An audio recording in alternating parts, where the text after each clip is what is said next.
सत श्रीकाल, नमस्कार। मेरा नाम पवन कुमार है। मैं एक ट्रेंड ओकुलरिस्ट और कंसल्टेंट ऑप्टोमेट्रिस्ट हूँ। मैं पिछले काफ़ी सालों से प्रोस्थेटिक आई या आर्टिफिशियल आई बनाता रहा हूँ। तो आज इसी टॉपिक के ऊपर आपके साथ कुछ इन्फॉर्मेशन शेयर करूँगा।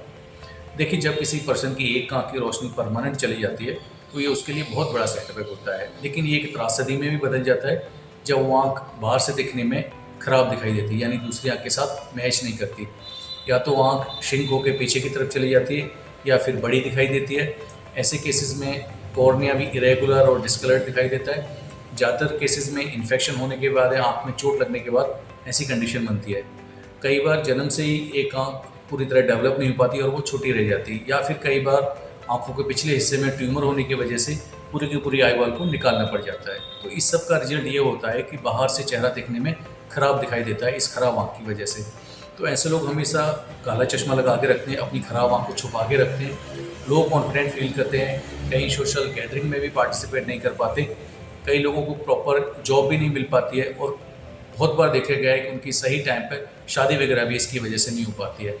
तो ऐसे लोग जब हमारे पास आते हैं तो काफ़ी निराश होकर आते हैं, लेकिन यकीन मानिए जब वापस जाते हैं तो अपना खोया हुआ पुराना लुक और आत्मविश्वास वापस लेके आते हैं। हाँ, एक चीज़ मैं आपको क्लियर कर दूं कि ये प्रोस्थेटिक आई है, ये एक आर्टिफिशियल आई है। इससे आपको विजन रिस्टोर नहीं होता, यानी कि इससे आपको दिखता नहीं है। लेकिन हाँ, बाहर से देखने पे किसी को ये नहीं लगेगा कि इस आँख में कुछ गड़बड़ है। तो बाकी आप ये कुछ फोटोग्राफ देखिए जो मैं अभी शेयर कर रहा हूँ, इससे आपको एक आइडिया लगेगा कि कैसे प्रोस्थेटिक आई लगने के बाद उनका लुक चेंज हो जाता है। तो मैं वीडियो कंटिन्यू करूँगा, आप पहले ये फोटोग्राफ देखिए।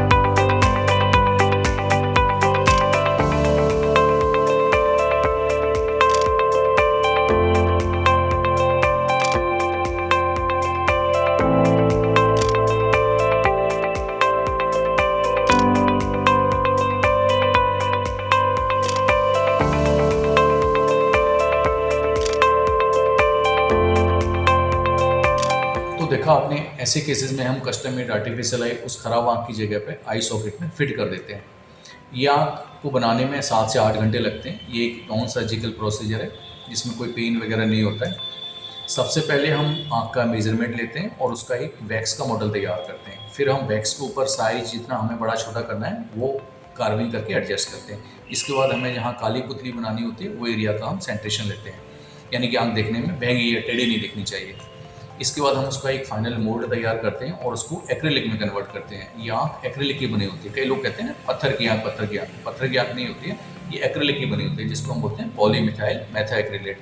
एक्रिलिक बनने के बाद फिर हम उसको पेशेंट को सामने बिठा के हाथ के साथ मैनुअली उसको पेंट करते हैं। इसमें बारीक से बारीक डिटेल का भी ध्यान रखा जाता है ताकि वो दूसरी आँख के साथ वो मैच करे।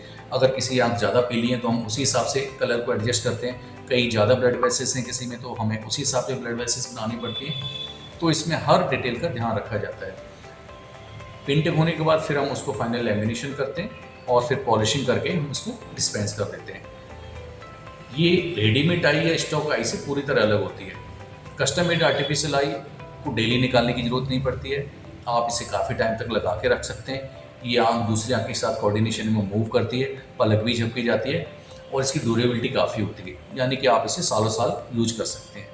लेकिन रेडीमेड आई या स्टॉक आई क्या होता है कि वो फैक्ट्री मेड आई होती है। वो पहले से ही उसका साइज, कलर वगैरह सब कुछ फिक्स होता है। फिर वो एक बॉक्स के अंदर से हम चूज करके जो भी थोड़ी बहुत मैच करती है क्लोज, हम वो दे देते हैं। इसमें दिक्कत ये होती है कि इसको डेली निकालना पड़ता है, इसका मूवमेंट ना के बराबर होता है, इसमें डिस्चार्ज की प्रॉब्लम बनी रहती है, यानी कि आँख पूरी मैल से भरी रहती है, हीट बहुत आती है इसके अंदर।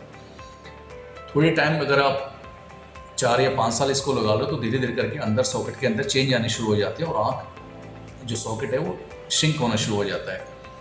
तो मैं हमेशा एडवाइस करता हूँ, कई लोग रेडीमेड आई लगा रहे होते हैं सस्ती होने की वजह से, लेकिन धीरे धीरे करके वो आँख के अंदर के सॉकेट को ख़राब कर देती है। तो हमेशा आप प्रेफर करिए कस्टम मेड प्रोस्थेटिक आई। तो मैं लास्ट में यही कहूँगा, अगर आप या आपका कोई रिलेटिव जिनको लगता है कि प्रोस्थेटिक आई की ज़रूरत है तो वो आप नीचे दिए हुए पते पर आके मुझे दिखा सकते हैं, मुझे कॉल कर सकते हैं या व्हाट्सएप पे अपना फ़ोटो शेयर करके बात करके आ सकते हैं। धन्यवाद।